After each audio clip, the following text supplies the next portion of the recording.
The self you have spent a lifetime constructing must first feel like a prison before the journey to liberation can truly begin.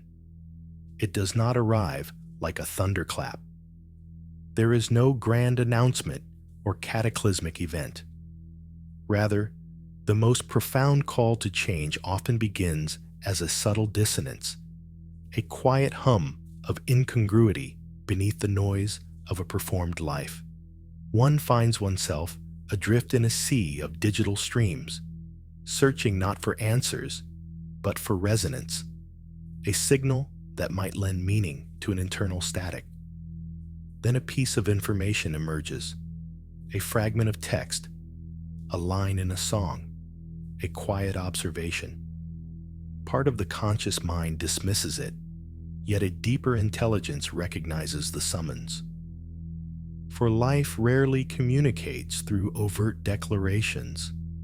Its most urgent messages are delivered in whispers. This is such a whisper. It is the moment the universe gently inquires, "Are you prepared?" Not prepared in the sense of readiness for external action, but prepared for a profound internal reckoning. Prepared to finally confront the narratives meticulously avoided, to cease the performance of indifference, to dismantle the fragile truths constructed merely to maintain equilibrium. The persona that has managed the world for so long has grown weary.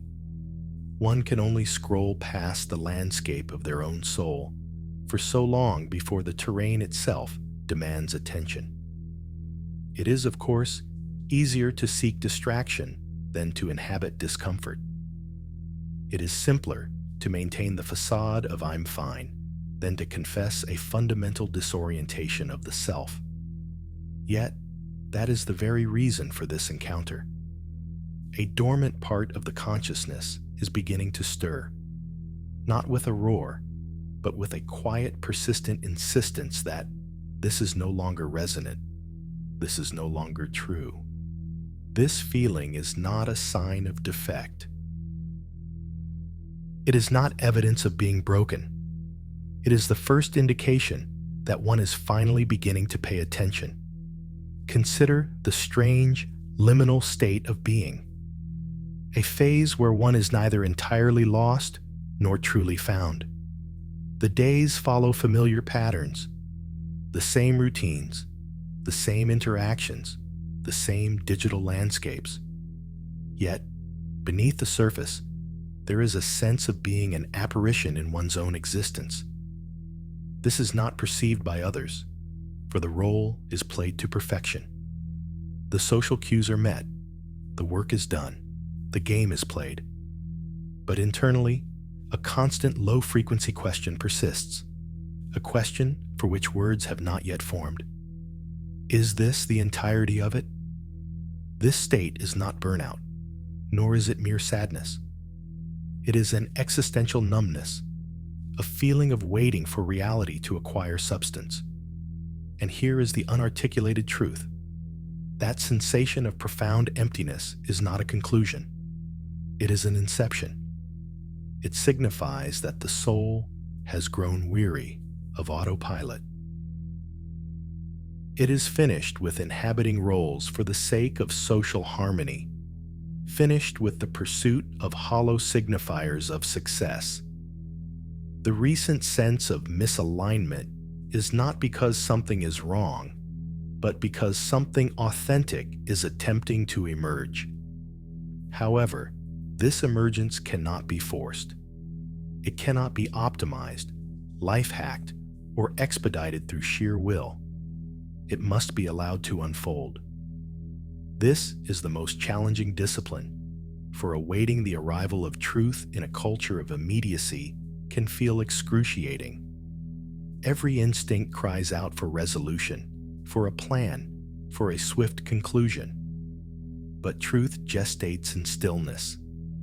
It waits for the mind to become quiet enough to perceive its form. If one's inner world currently feels opaque, dense, or heavy, that is not a sign of failure. It is the quiet work of spiritual alchemy, occurring just beyond the threshold of conscious awareness. Popular narratives of awakening often depict it as a singular, dramatic event, a bolt of lightning, a revelatory dream. The reality is far less cinematic. More often than not, it manifests as profound boredom. It looks like sitting with the very diversions that once offered solace and finding them hollow, their colors muted, their sounds discordant.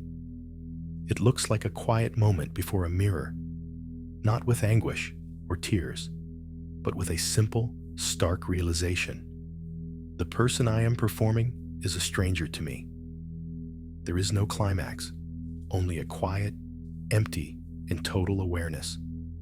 Consider the archetype of the architect who designs a flawless life, procuring the prestigious career, the ideal relationships, the admired social standing, only to awaken one day to the chilling realization that they have built a magnificent prison for a self they no longer recognize. How many are engaged in this very act? Fulfilling a role they don't believe in, engaging with others from a place of absence, curating a digital self to earn the approval of spectators who would not notice their disappearance. When this awareness finally dawns, it does not arrive with an instruction manual. It simply arrives, incinerates the elaborate falsehoods, and poses a single, terrifying question. Now what? This question is perhaps the first truly authentic inquiry one has asked in years. It marks the moment the focus shifts from attempting to control the external world to finally listening to the internal one. The challenge is that this inner work receives no external validation. There are no awards for it, no applause, only silence. And silence is profoundly disorienting to a mind conditioned by perpetual noise. Yet, it is in the crucible of this unadorned silence that the authentic self finds its voice. And once it begins to speak, it is relentless. It starts to question foundational assumptions. Why is their validation so critical? Who defined this parameter of success? For whom is this performance intended?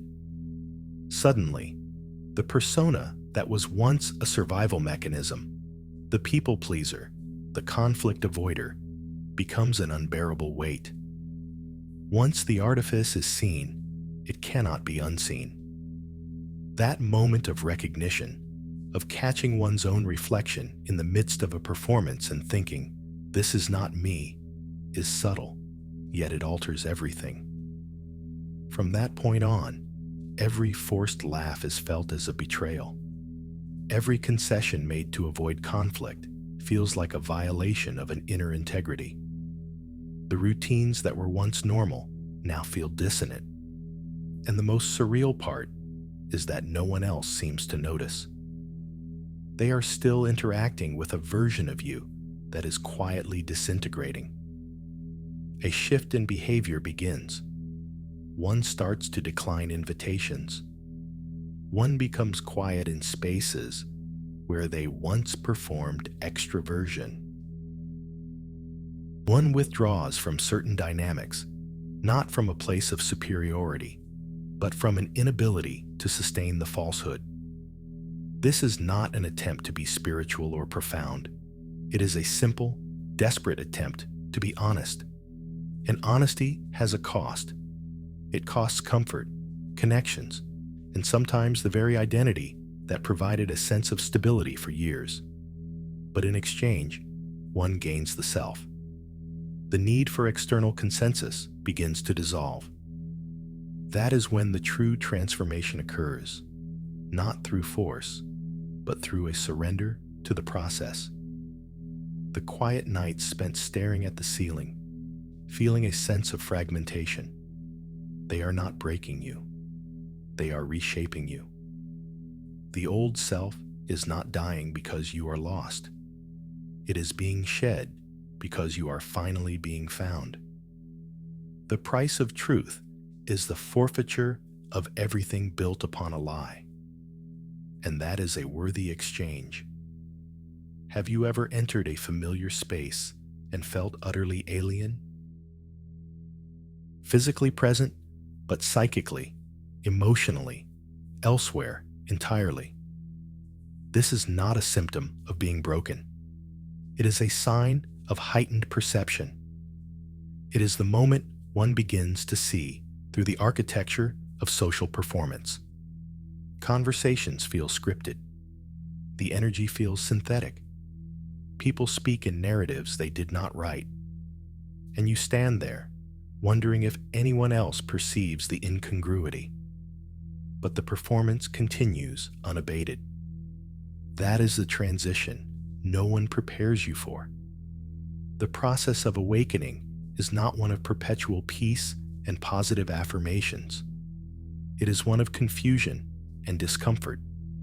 It is the experience of being awake in a world that remains asleep, of trying to understand why your own eyes will no longer close. A sense of disconnection is inevitable, but do not mistake it for loneliness. There is a vast difference between being alone and being misaligned. You are not losing people. You are exiting narratives that are not yours. You are not becoming distant. You are becoming real. And reality cannot exist in artificial spaces. This is the point where the need to explain oneself evaporates. The compulsion to shrink to fit into smaller containers disappears. The apology for seeing what others choose to ignore is retired. One begins to inhabit their own perception, not with arrogance, but with a quiet, unshakable certainty. When this shift solidifies, the external world begins to reorganize itself in response. It does not require force. People, places, habits, and illusions simply begin to fall away. What remains is the self, not the curated version, not the mask, not the echo, but the raw, unadorned, authentic self that no longer needs to perform to exist. That is when the real journey begins. For the longest time, the prevailing myth was that one needed to chase something: clarity, peace, purpose, as if it were an external object to be acquired. The subtle lie embedded in the culture is that the self is an unfinished project, perpetually in need of fixing, upgrading, or improving. But perhaps you were never missing anything. Perhaps the external noise was simply too loud to hear the wisdom already present within. Then one day, the running stops. The reaching ceases. The silent plea for the world to validate one's existence goes unanswered, and in its place, there is silence. But it is not an empty silence.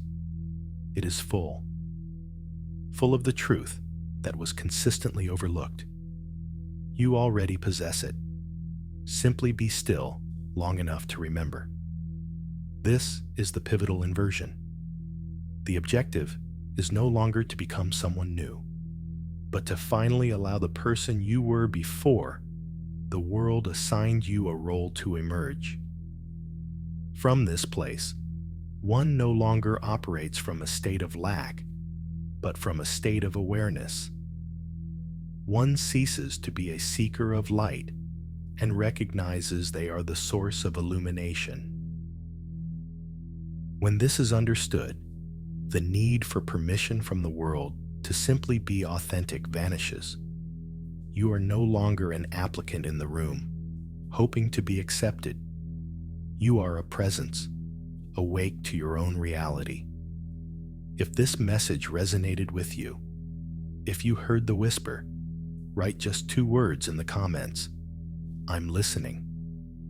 Write it not for me, but for yourself, as a sign that you're done searching for answers in the external noise and are finally starting to listen to the voice that was always inside. If this message resonates, it is not by coincidence. A part of you was already calibrated to receive it. Something within is beginning to awaken. Not the version of the self that has been accommodating, checking boxes, and staying silent to be liked. The true self, the one buried beneath layers of conditioning and societal pressure, is beginning to stir. That quiet inner voice is whispering that you are not lost. You are remembering. And once this perception is unlocked, it cannot be reversed. You are never broken, only disconnected. The moment the chase ends and trust in this inner process begins, a great coherence starts to emerge. The invitation now is to simply sit with this. Allow the message to settle. Do not rush to analyze or fix. Simply be present with what feels true. The pieces that did not resonate on a first encounter may reveal their meaning in time. What matters is that the whisper has been heard. The journey inward has already begun.